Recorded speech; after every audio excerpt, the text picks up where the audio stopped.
আসসালামু আলাইকুম। ঢাবির অধিভুক্ত ৭ কলেজের সাবজেক্ট চয়েস রেজাল্ট নিয়ে সংক্রান্ত সকল বিষয় এবং কবে দিতে পারে, কী কারণে সমস্যা হচ্ছে এবং সকল সংক্রান্ত বিষয় নিয়ে আজকের ভিডিওতে আলোচনা করার চেষ্টা করব। তো যারা আমাদের চ্যানেলে নতুন আছেন তারা অবশ্যই চ্যানেলটা সাবস্ক্রাইব করবেন, পাশে থাকা বেল আইকনে ক্লিক করবেন এবং একটা করে অবশ্যই যারা পুরাতন আছেন সবাই একটা করে লাইক দেওয়ার চেষ্টা করবেন। আর যারা আগে সাবস্ক্রাইব করেছেন সবাইকে অসংখ্য ধন্যবাদ। তো ঢাবির অধিভুক্ত ৭ কলেজের সাবজেক্ট চয়েসের রেজাল্টটা কেন দেরি হচ্ছে।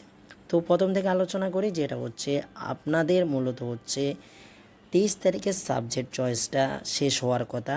যারা আমার কেমিস্ট্রি আলা থেকে চান্স পেয়েছেন এবং আমার টেলিগ্রাম গ্রুপে যুক্ত আছেন এবং ইউটিউবে ফলো করছেন, তারা অবশ্যই সব কিছু সংক্রান্ত সব কিছুর খবর জানেন। তো এবং ২৬ তারিখ আপনাদের রেজাল্ট দেওয়ার কথা, কিন্তু বিভিন্ন দুর্যোগের কারণে 23 তারিখ থেকে 25 তারিখ রাত 12টা পর্যন্ত সাবজেক্ট চয়েসের ডেটটা বাড়ানো হয়েছে। তখন ধারণা পেয়ে গেছি আমরা যে আপনাদের 26 তারিখে অবশ্যই রেজাল্টটা দিবে না। তখন আপনাদের আমি টেলিগ্রাম গ্রুপে জানিয়ে দেওয়ার চেষ্টা করেছি 30 তারিখের আপনাদের আগে দেওয়ার কথা। বাট পরবর্তীতে ঢাবির অধিভুক্ত অর্থাৎ যে ৭ কলেজের একজন লোক আর যারা এর আওতায় আছে তিনি একজনে জানিয়েছেন যে 30 বা 1 তারিখের মধ্যে যে আপনাদের রেজাল্টটা দিতে পারে। সেটা আপনাদের টেলিগ্রাম গ্রুপে জানিয়ে দিয়েছি, কারণ আপনারা সবাই জানেন সব কিছু, যারা কেমিস্ট্রি আলা থেকে সাথে আছেন তারা জানেন কেমিস্ট্রি আলার টেলিগ্রাম গ্রুপে সকল সংক্রান্ত বিষয় জানিয়ে দেওয়া হয়। তো যারা যুক্ত হতে চান তারা ডেসক্রিপশন বা টেলিগ্রাম গ্রুপের লিঙ্ক পেয়ে যাবেন আমাদের কমেন্টের মধ্যে। এছাড়া ফেসবুক পেজের সাথে যুক্ত হয়ে যেতে পারেন। এছাড়া আমাদের বিভিন্ন ইমেলের করতে পারেন, আপনার যে কোনো বিষয় জানতে চাইলে অবশ্যই রিপ্লাই দেওয়ার চেষ্টা করি আমরা। তো আপনার মূলত হচ্ছে কি 30 তারিখে বা 1 তারিখে কোনো দিনই রেজাল্ট দেয়নি। আজকে সকাল থেকে অনেকে আমাকে মেসেজ করেছেন অর্থাৎ ইমেল করেছেন যে ভাইয়া রেজাল্ট কখন দিবে। ইমেল লগ ইন করার জন্য আমিই বলেছিলাম, বাট লগ ইন করে দেখেন হয় নাই, আসে না এখনও কিছু। তো আমরা নিজেরও বিভ্রান্তির মধ্যে পড়ে গেছি, কারণ এর কারণ আসছে পিছনে। দেখেন ঢাকা ইউনিভার্সিটি সহ বিভিন্ন ইউনিভার্সিটি থেকে কিন্তু শিক্ষকরা আন্দোলন করছে এবং 13 তারিখ পর্যন্ত পূর্ণভাবে বন্ধ করে দিয়েছে। আমার বিভিন্ন ফ্রেন্ড আছে যারা ইউনিভার্সিটিতে, তারা এখন ঢাকাতে এসে আর ওইখানে যায় না, এবং ঢাকা ইউনিভার্সিটির ফ্রেন্ড আছে তার এক্সাম শেষ, বাট এখন পরবর্তীতে যে ক্লাস শুরু হবে সেটা অফ আছে।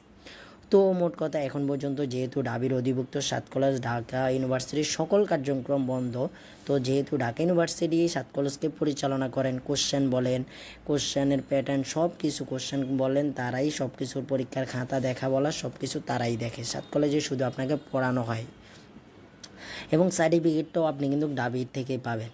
তো মূলত হচ্ছে এই জন্য এই সমস্যাগুলো আপনার হচ্ছে যে আপনার যেতে কার্যক্রমগুলো ইউনিভার্সিটিতে বন্ধ আছে সব ইউনিভার্সিটিতে।